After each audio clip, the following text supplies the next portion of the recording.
Donc bonjour à tout le monde.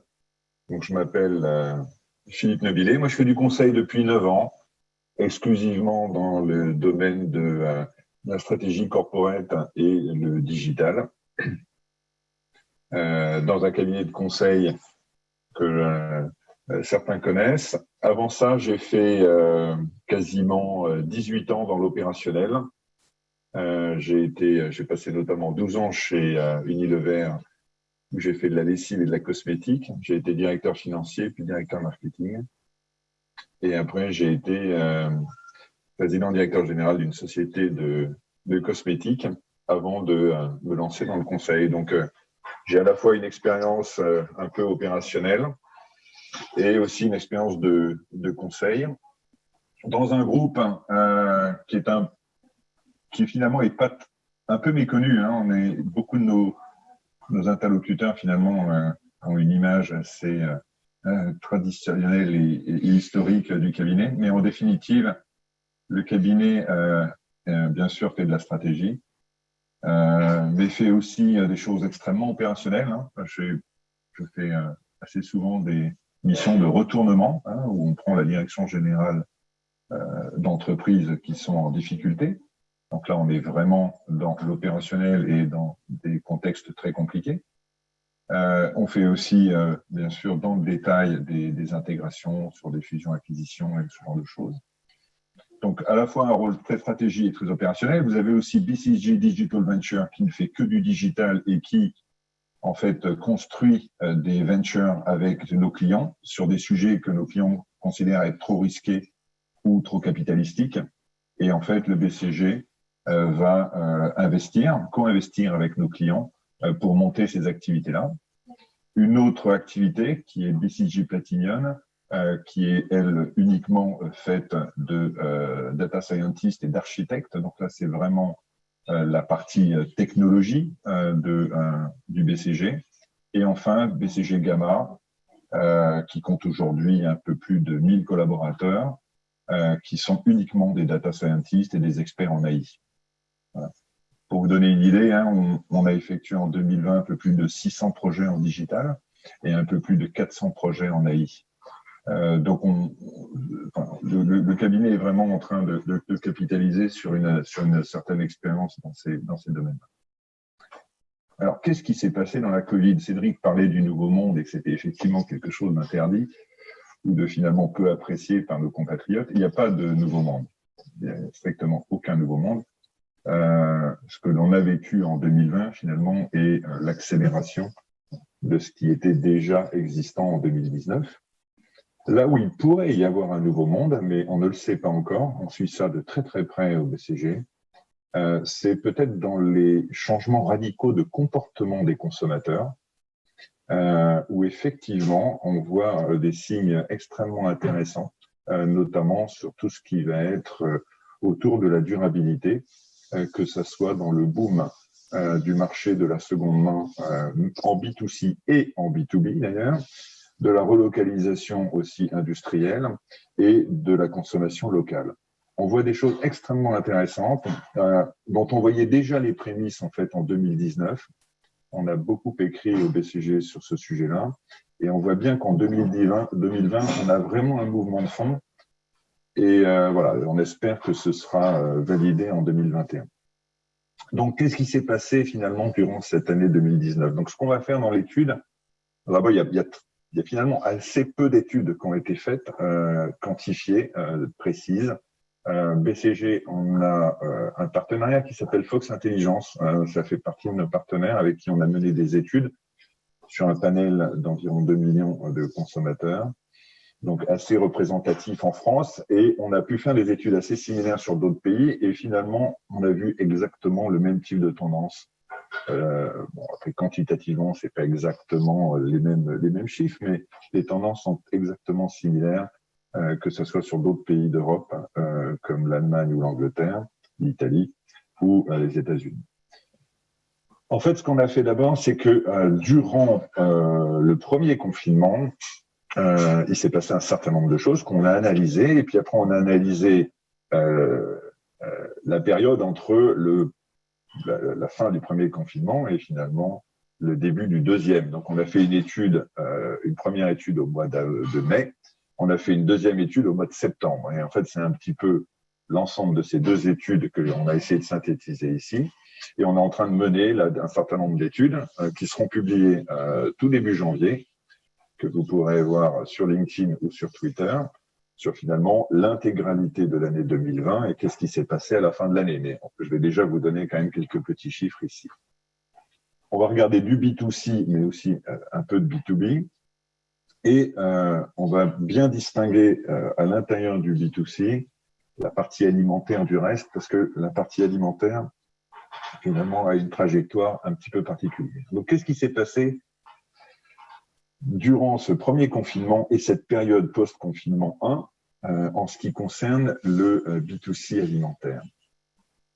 La première chose, c'est que on a eu effectivement une forte augmentation du e-commerce par rapport à une baseline 2019 et début 2020, pré-confinement, de l'ordre de 26%.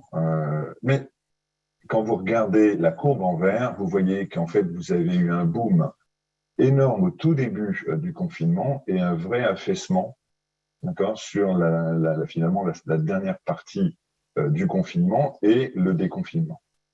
Donc, contrairement à la partie non alimentaire, qui, elle, a une croissance stable à la fois durant le confinement et post-confinement, on voit qu'on a bien eu une espèce de courbe extrêmement particulière sur la partie alimentaire et un petit peu un phénomène de, finalement, est-ce que l'alimentaire va réellement capitaliser sur cette période un petit peu spécifique que fut le premier confinement.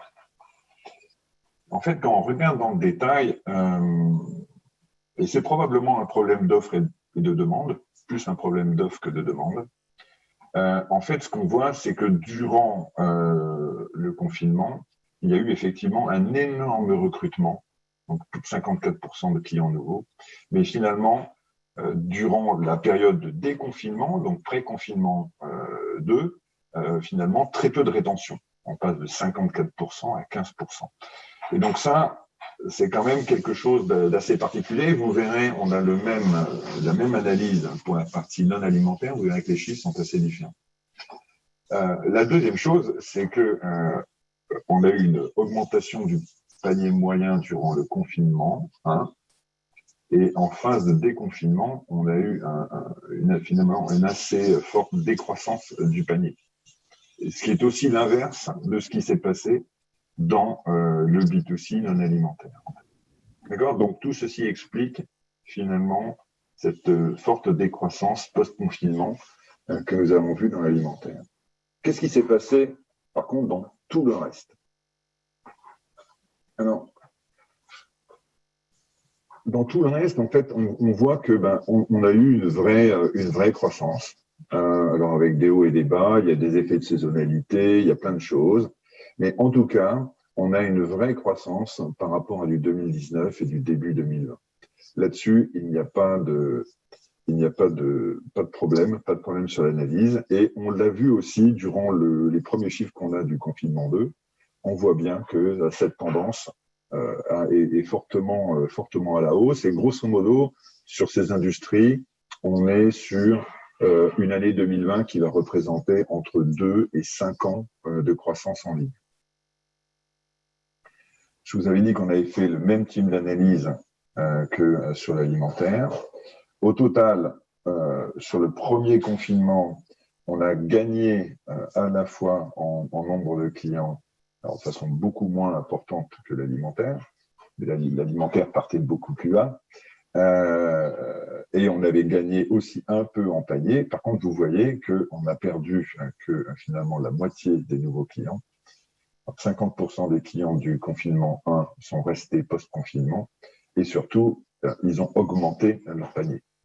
Donc, non seulement il y en a qui sont restés, à peu près la moitié, mais surtout, il y a eu au total une forte augmentation de la consommation. Donc, une vraie pénétration solide du digital sur ces marchés. D'autre part, autre différence, sur l'alimentaire, c'est vraiment le drive qui a porté la croissance. Okay, ici, on va le voir, ça n'est pas, c'est extrêmement partagé entre de l'omnicanal et du pur online. Alors bien sûr, quand on va regarder dans le détail toutes les industries B2C qui sont impliquées dans ces mouvements de consommation entre le confinement 1 et le déconfinement, entre le confinement 1 et le confinement 2, on voit bien que, eh bien, d'abord, il y a ceux qui ont bénéficié des activités qu'on peut avoir à la maison, hein, que ce soit de la décoration, des travaux à domicile, et puisqu'on était au printemps, hein, jusqu'au mois de juin, il y avait tout l'effet jardinage, etc. Donc, bien sûr, c'est tout à fait logique. La beauté a aussi une forte croissance, non pas du tout pour le make-up, le maquillage qui s'est écroulé, mais plutôt tout ce qui va être soins, etc. Donc, là aussi, tout à fait normal, soins et hygiène. Et bien sûr, les produits électroniques pour des raisons plutôt évidentes. On a fait de la cuisine, on a fait, etc. etc. Donc, voilà. Ça, c'est tout à fait logique. Ils ont bénéficié finalement de finalement la réalité de ce qu'était le confinement pour l'ensemble des consommateurs français. Finalement, tout ce qui va être bébé, soins animaliers, etc., plutôt en croissance en fait au début parce que eh bien finalement il y avait un peu de peur avec un peu de phénomène de stockage. Et sur la partie mode et automobile, où effectivement les besoins consommateurs étaient moins forts. Par contre, là, il y a eu un fort rattrapage depuis. D'accord ? Et là, je vous rappelle que je ne parle que du en ligne. C'est très intéressant de regarder aussi ce schéma-là. On regarde toujours ces deux périodes, enfin ces trois périodes, 2019, début 2020, la période de confinement 1 et la période de déconfinement, entre le confinement et le confinement 2. Ce qui est très intéressant, c'est de regarder finalement les modèles d'acteurs qui sont e-commerce pur ou e-commerce et marketplace, donc hybride, tiennent en gros 60-70% du marché. Et finalement, ils tiennent la majorité du business et ils ont fortement repris post-confinement.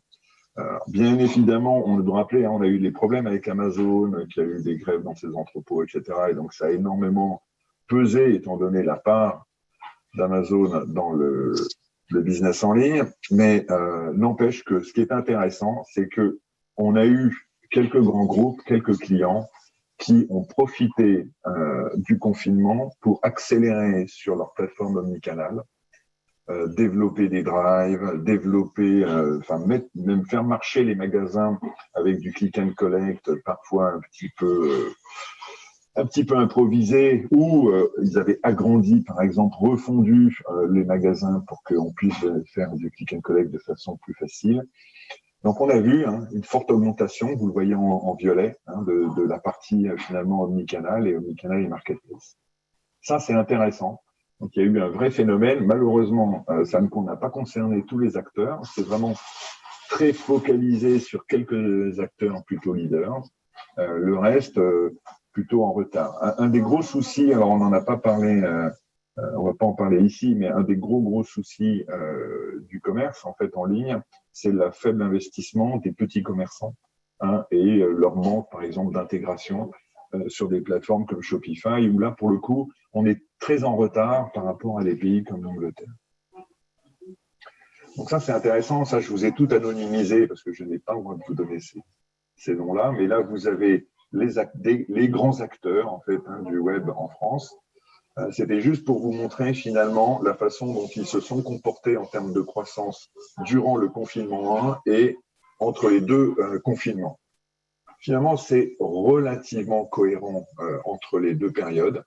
Ceux qui sont bien comportés durant le confinement 1 se sont bien comportés après ce confinement. Les seuls pour lesquels il y a eu une moins bonne performance durant le confinement qu'après, c'est ceux qui n'ont pas été préparés au boom digital et qui, en fait, ont eu pour souvent des problématiques d'organisation et notamment liées aux approvisionnements, à la gestion des stocks et à la gestion des flux. sais pas si vous vous rappelez de Monoprix ou pas mal d'enseignes qui ont eu des grosses difficultés. Elles ont eu un énorme boom et puis tout d'un coup, vraiment énormément de complexité à gérer. Parce que quand on massifie finalement les volumes, on fait face à d'autres problématiques que celles finalement de volumétrie plus faible. Voilà. Alors, qu'est-ce qui se passe maintenant? Qu'est-ce qui se passe depuis ce deuxième confinement? Comment est-ce qu'on voit la fin de l'année? Et là-dessus, il y a pas mal de choses à comprendre. La première chose, c'est que du point de vue du consommateur, ce qui est intéressant, et ça c'est assez nouveau hein, comme type d'analyse, et il faut vraiment avoir des datas détaillées pour finalement s'en rendre compte, c'est que quand je regarde le B2B2C, finalement la part des gros acheteurs en ligne augmente. Voilà. Ce ne sont pas les petits acheteurs, ce ne sont pas les moyens acheteurs, ce sont vraiment les grands acheteurs qui achètent de plus en plus. D'accord ? Et on voit la différence ici avec d'une part l'évolution de ces acheteurs. Vous les voyez en bas, hein, very big, c'est ceux qui achètent plus de 300 € en ligne. Vous voyez qu'il y a effectivement une forte augmentation de la part de ces gros acheteurs au niveau de la consommation en ligne. Et donc ça, c'est super intéressant. Et quand on va regarder qu'est-ce qui s'est passé en 2019, donc ici, vous avez l'ensemble des chiffres sur certaines industries. En vert, c'est vraiment la partie des achats qui est essentiellement faite en ligne. D'accord ? Quand je regarde ces chiffres-là, vous avez les flèches. D'accord ? Plus la flèche est grande, plus on attend finalement de croissance en 2020. D'accord ? Et donc, vous voyez bien qu'il y a quand même beaucoup d'industries, beaucoup de services aussi, où on attend de très fortes augmentations. D'accord ? Donc, ça, c'est extrêmement intéressant de regarder les choses avec des industries où on n'avait pas nécessairement, alors avec les derniers chiffres qu'on a, hein, qui datent d'octobre-novembre, avec les derniers chiffres qu'on a, il y a certaines surprises. Hein, par exemple, tout ce qui va être autour des financial services, hein, des services financiers. On a une extraordinaire augmentation là-dessus. Tout ce qui va être au niveau de tout ce qui est décoration, jardinage, tout ce qui est lié à la maison aussi, une très forte augmentation. On va avoir aussi tout ce qui est biens de consommation lié aux produits électroniques en très forte augmentation. Et on voit aussi un très fort développement au niveau de la mode. Ça, c'est intéressant du point de vue du B2C. Et quand on regarde du point de vue du B2B, eh bien, finalement, c'est assez similaire avec des pratiques. On en parlait par exemple encore hier, on a un projet en cours avec un leader des services juridiques en ligne. Une très forte augmentation durant l'année 2020. C'est pas du tout là où on attendait finalement la croissance, mais vraiment un vrai boom de marché. Idem sur tout ce qui va être les services télécoms, les services de maintenance. Hyper intéressant aussi de regarder ça. Avec une croissance en 2020 du B2B en ligne de l'ordre d'à peu près 30% hein, au global de l'ensemble des industries, ce qui est quand même extrêmement important et supérieur au B2C. Alors, d'autres phénomènes à noter dans le B2B, hein, avec le fort développement de marketplace, de places de marché B2B, de places de marché B2B2C. Alors, qu'est-ce qui va se passer en fin d'année? J'en aurai terminé. Je pense que les prévisions qu'on a, c'est que d'abord, du point de vue de la dépense globale, vous savez que les Français ont énormément épargné, beaucoup plus que d'autres pays, ont énormément épargné. Et aujourd'hui, on ne voit pas clairement de fléchissement de ce phénomène. Et donc, on s'attend à avoir au niveau de la dépense plutôt quelque chose de morose ou quelque chose même de stable, mais en tout cas pas d'euphorie en termes de consommation. Faut pas oublier que le marché français est quand même marqué sur l'année 2019, et je vous en ai parlé tout à l'heure, sur l'année 2020 aussi, on en tirera les conséquences l'année prochaine, d'une vraie prise de conscience sur le consumérisme et on parlait aussi de sustainability. C'est aussi quelque chose d'extrêmement important qu'on verra peut-être aussi dans nos dépenses de Noël. La deuxième chose, c'est qu'on a décalé le Black Friday d'une semaine et on se retrouve avec un Black Friday finalement assez proche des fêtes de Noël. Donc on risque d'avoir une collusion entre les deux phénomènes, les deux événements, et probablement une grosse partie des dépenses de Noël qui seront faites durant ce Black Friday. Et donc, un boom encore plus important, probablement, des dépenses en ligne, pour ce Noël. Donc, la part, ce qu'on anticipe finalement, c'est que la part des dépenses en fin d'année risque d'être encore plus digitale que ça ne l'était l'année dernière. Vous voyez les chiffres de 2017 à 2020 sur les achats en ligne. Donc, on pense aussi que là, il va y avoir une forte augmentation. Sur la partie B2B, ce qu'on note, c'est que quand on regarde l'ensemble des industries, on a grosso modo une augmentation d'environ plus 36% en moyenne des investissements. Et c'est dû notamment à des réarbitrages post-confinement 1, où la plupart des grandes sociétés ont revu leurs priorités, ont revu leurs CAPEX et OPEX.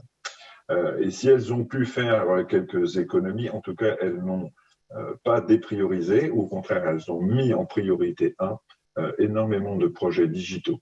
Donc, les investissements liés au digital sont en forte augmentation sur cette année 2020.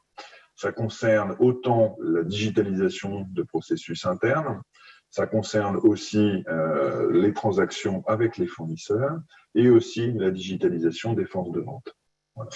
Dernier point important dans la partie B2B, que ce soit en B2B pur ou en B2B2C, le fort développement des places de marché en ligne augmente énormément la part du chiffre d'affaires des acteurs des industries concernées.